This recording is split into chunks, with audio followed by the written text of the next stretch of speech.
Think about the last time you held on to something purely out of loyalty, even though it was actively draining your bank account, your energy, and your sanity.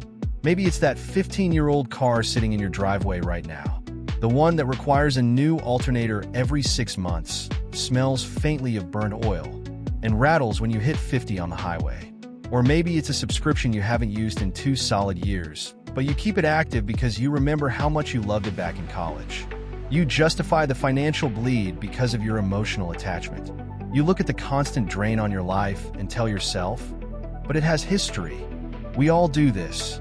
We hold on to toxic relationships, failing investments, and outdated habits because human beings are biologically terrified of losing their past. But here is the brutal reality about the world's most powerful corporations. They do not feel nostalgia. They do not have a childhood. They do not care about the memories you made in the nosebleed section.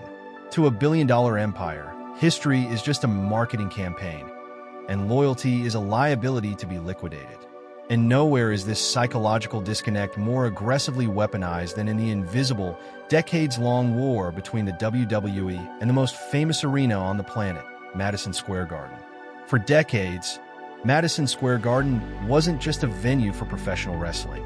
It was the Mecca. It was the ancestral, spiritual home of the McMahon family empire.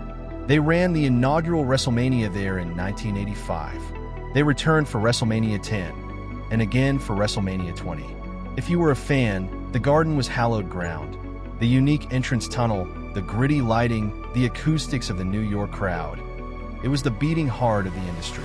But then, almost overnight, the WWE stopped putting their biggest pay-per-views inside that iconic circular ceiling. They pulled the plug on their own holy site, relegating it to untelevised house shows. What did the public think happened? They bought the PR spin hook, line, and sinker. They thought WWE just outgrew the building. They thought the fan base became so massively global that the company had to move to giant stadiums to accommodate the sheer volume of human demand. Fans patted themselves on the back, believing their passion fueled this incredible evolution. But that is a carefully constructed fairy tale designed to stroke the ego of the consumer. The reality? WWE didn't leave because of you. They left because of a hidden, untelevised street fight over union labor, broadcast taxes, and the ruthless mathematics of corporate skyboxes. They looked at the numbers and realized that their spiritual home had become a financial parasite. And to understand how they executed this pivot, and how it mirrors the exact way massive corporations view your daily life, we have to break down what I call the Madison Square Garden tax.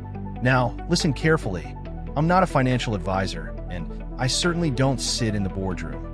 I just read the public filings, the union stipulations, and the behavioral data that everyone else willfully ignores.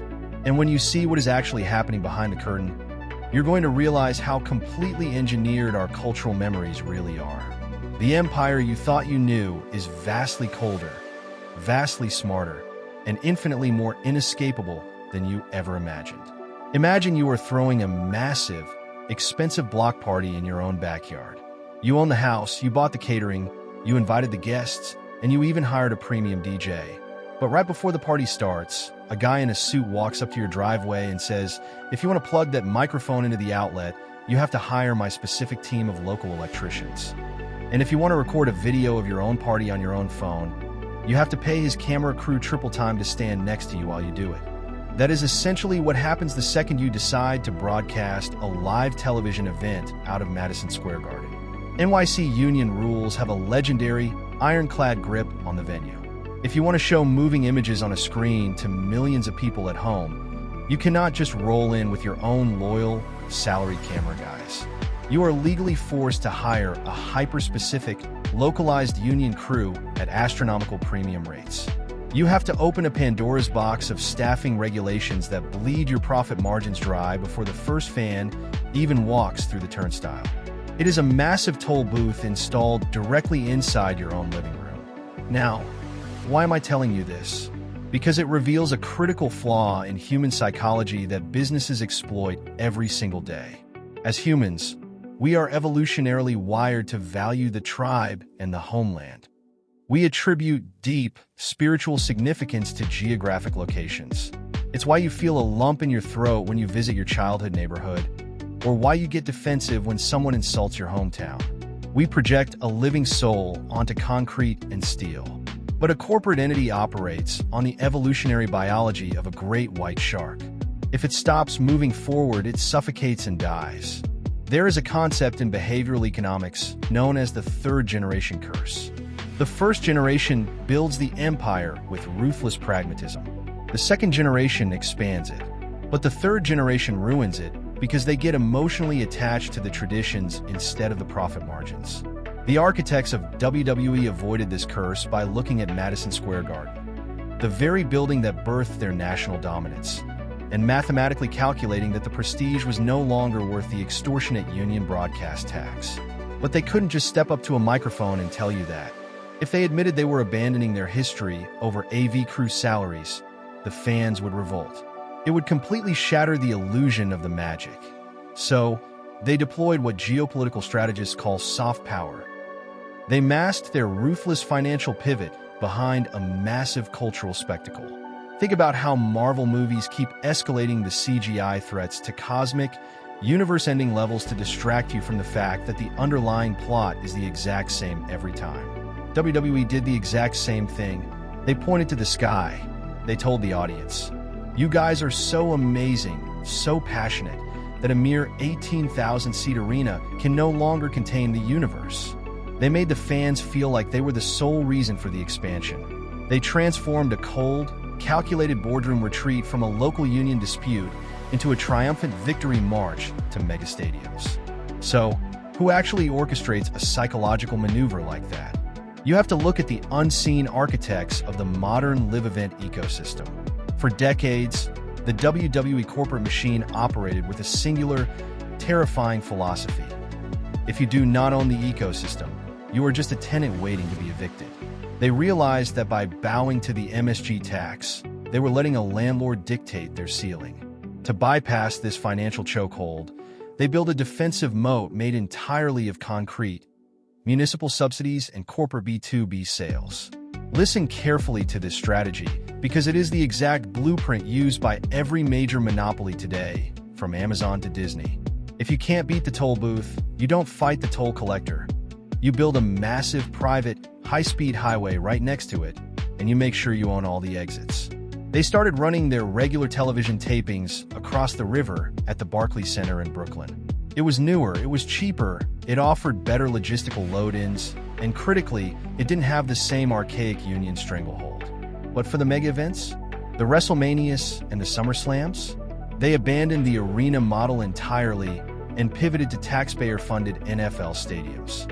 And this is where the genius of the corporate skybox comes into play. The old MSG layout, despite its billion-dollar renovations, was always inherently limited in its high-yield luxury suites compared to a modern architectural behemoth like AT&T Stadium in Dallas or Allegiant Stadium in Las Vegas. Let me anchor this data for you so you truly grasp the terrifying scale of this pivot. When WWE ran WrestleMania at MSG, they could sell maybe 18,000 to 20,000 tickets depending on the stage setup. If you average that out, it's a solid multi-million-dollar live gate. But when they pivot to a stadium in Texas, they aren't just selling 80,000 seats to regular working-class people. They are selling dozens, sometimes hundreds, of luxury corporate skyboxes to Fortune 500 companies. One of those corporate suites can generate more pure profit in a single night than entire sections of regular bleacher seating. It is the equivalent of abandoning a profitable neighborhood lemonade stand because you suddenly figured out how to buy the entire global citrus supply chain. The stadium model wasn't just about fitting more fans. It was about shifting the core customer base from the blue-collar fan buying a $50 ticket to the corporate executive buying a $50,000 catered suite. By executing this structural shift, they completely insulated themselves from local labor demands. They pitted major cities against each other, forcing mayors and governors to bid against one another for the right to host WrestleMania, effectively turning local governments into their own personal subsidizers. They created an impenetrable, closed system where no single venue, not even the world's most famous arena, had any leverage over them ever again. When I break this down, you're going to realize how trapped we all are inside these beautifully designed, invisible prisons. Think about the physical path of a consumer interacting with this modern entertainment ecosystem on a daily basis.